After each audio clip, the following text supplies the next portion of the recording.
Wow, so yesterday I went over how Tucker used Asa Hutchinson as a proxy to expose the death cult that is uh, the American elite, the transpartisan, transnational, metropolitan elite, who unironically seem to prioritize the death of human beings above all else. Every policy that they really care about revolves around killing people, maiming people, mutilating them, sterilizing them. And sure, you might have some of them who, oppose one or two of those things in certain cases, depending on the issue. But at the end of the day, they're all working towards the same goal, and in different areas. They're all engaging in human sacrifice. Whether it's Asa Hutchinson, your ordinary Mitt Romney Republican types who want to engage in bloodletting through endless war and through gender reassignment surgery, as well as chemical castration, which will reduce our population in the long run, because you'll have people who simply cannot, who don't have functioning reproductive organs. And then you've got Democrats like Kamala Harris and Joe Biden, who support all the wars, who support all of the castration, all of the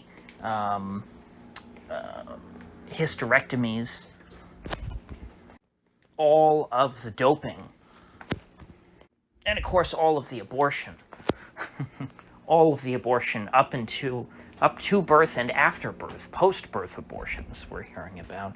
We hear more and more about them these days, although it seems in the last few months maybe they've calmed down on the post-birth abortion push so much.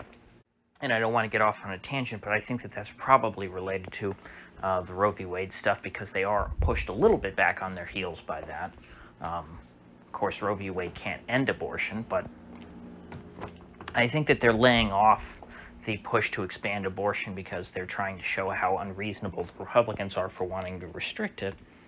But anyway, we got a very revealing clip yesterday from Kamala Harris, which I did not see. It went viral after I put yesterday's little breakdown up, and it appears to have been posted and highlighted by the Republican National Committee of all sources. And there's a clip of Kamala Harris talking about green energy, and she was saying how, we need green energy, we need our electric cars, and we need to reduce the population. Once we do all those things, well, then we'll have clean air. So it's like, we only have to do that. We only have to all drive electric cars. We only have to have all green energy. And then we just have to reduce the population after that, once we do those two things. And then we have clean air. Oh, great. And that word, that phrase, reduce population, can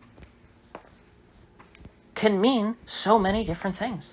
It could mean starting a major war, drafting all of the fertile young men, sending them off to war to die, and therefore being unable to produce the next generation, because you'll have all of the fertile men, or not all of them, but a significant portion of the population dead, therefore unable to reproduce. You'll have the men who are left behind, you'll encourage them to transition to the other sex, in which case their reproductive capacity will be disabled for life. And then somehow, if after all that there are a few males who do end up impregnating some human females, you just abort the children. You abort the pregnancy. You got them like a pig. And if you do all that, guess what, folks? You're going to reduce the population. And if that doesn't work, maybe we can inject people with some serum, perhaps, that we tell them is going to do one thing, but ends up having some, let's say, side effects that disrupt their reproductive functions. I'm just spitballing here, and I'm not saying that could actually happen. I mean, wasn't there a movie about that or something? Was it Kingsman? I think there was like a Samuel L. Jackson character who was like a tech billionaire, and he wanted to reduce the population, and so he had everyone take this this injection that ended up sterilizing them. And I think even in real life there was something that a lot of people took. In fact, it was required by many employers and by many places just for admission to their business. You had to take this injection, and a lot of women reported disruptions in their menstrual cycle after receiving this injection. All of these things that I've discussed are pushed, advocated for, defended by denizens of our political class, and they all contribute to that mission articulated by Kamala Harris, the Vice President of the United States, the person who is, second in line, who's one bullet, one heart attack, one renal failure away from being the single most powerful person on earth. She has said, we need to reduce our population, not slow the growth. Like when they talk about cutting spending, they're talking about, well, we're going to, slow the rate of growth of spending. We're still going to spend more every year. Maybe we won't increase our budget as much on a year-over-year basis. No, she's not talking about that. She's not saying let's slow population growth, because population growth is already incredibly slow. It's below replacement rate in the United States, if I remember correctly. And so, what Kamala Harris is looking to do is to accelerate that, to actually cull the human population. But since she has no power directly over other countries like China or India, which is where most of the population growth is coming from, she's probably talking about reducing the American population, killing off Americans in one way or another, or preventing new Americans from being born. Gee, have we seen any policies that these people advocate that could have such an effect? These people are a threat to our very existence. They don't want us around. They want to have the entire planet to themselves. They want to put us all into ghettos, into cities, where we live in cubicle apartments, where we are warehoused and stored and then efficiently used only to perform necessary tasks to serve them. You see, there's always going to need to be a private jet pilot. There's going to need to be maids and chefs. And these people have to live somewhere. They do have to take some space on this planet. And so that's why they want us all into cities where we will own nothing, where we rent our clothes, where we rent everything from them.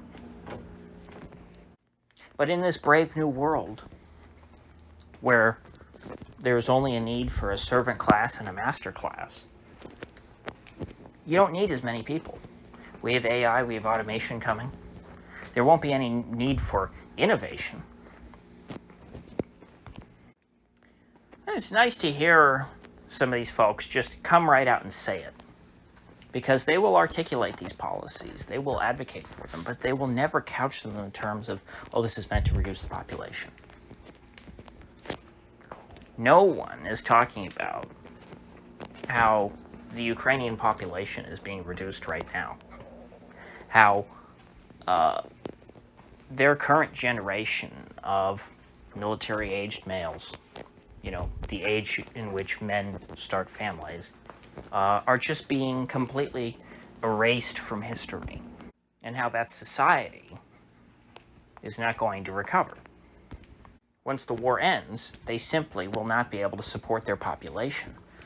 They will have a significantly older population because it's the young people who are mostly being killed.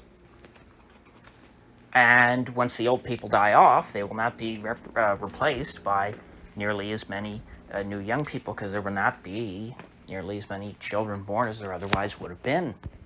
In order to preserve Ukrainian society, if any of these people actually cared about that, the goal should have been to end the war as quickly as possible before the casualties started stacking up. but rather they continue to draft young men, younger and younger men, by the way, boys, and just they shovel them into the meat grinder. And as we're seeing with Joe Biden calling up now a paltry 3,000 reservists and shipping them off to Europe, the U.S. establishment is just foaming at the mouth, hoping that they could do the same thing to our population. So, with that said, I will see you folks back here tomorrow.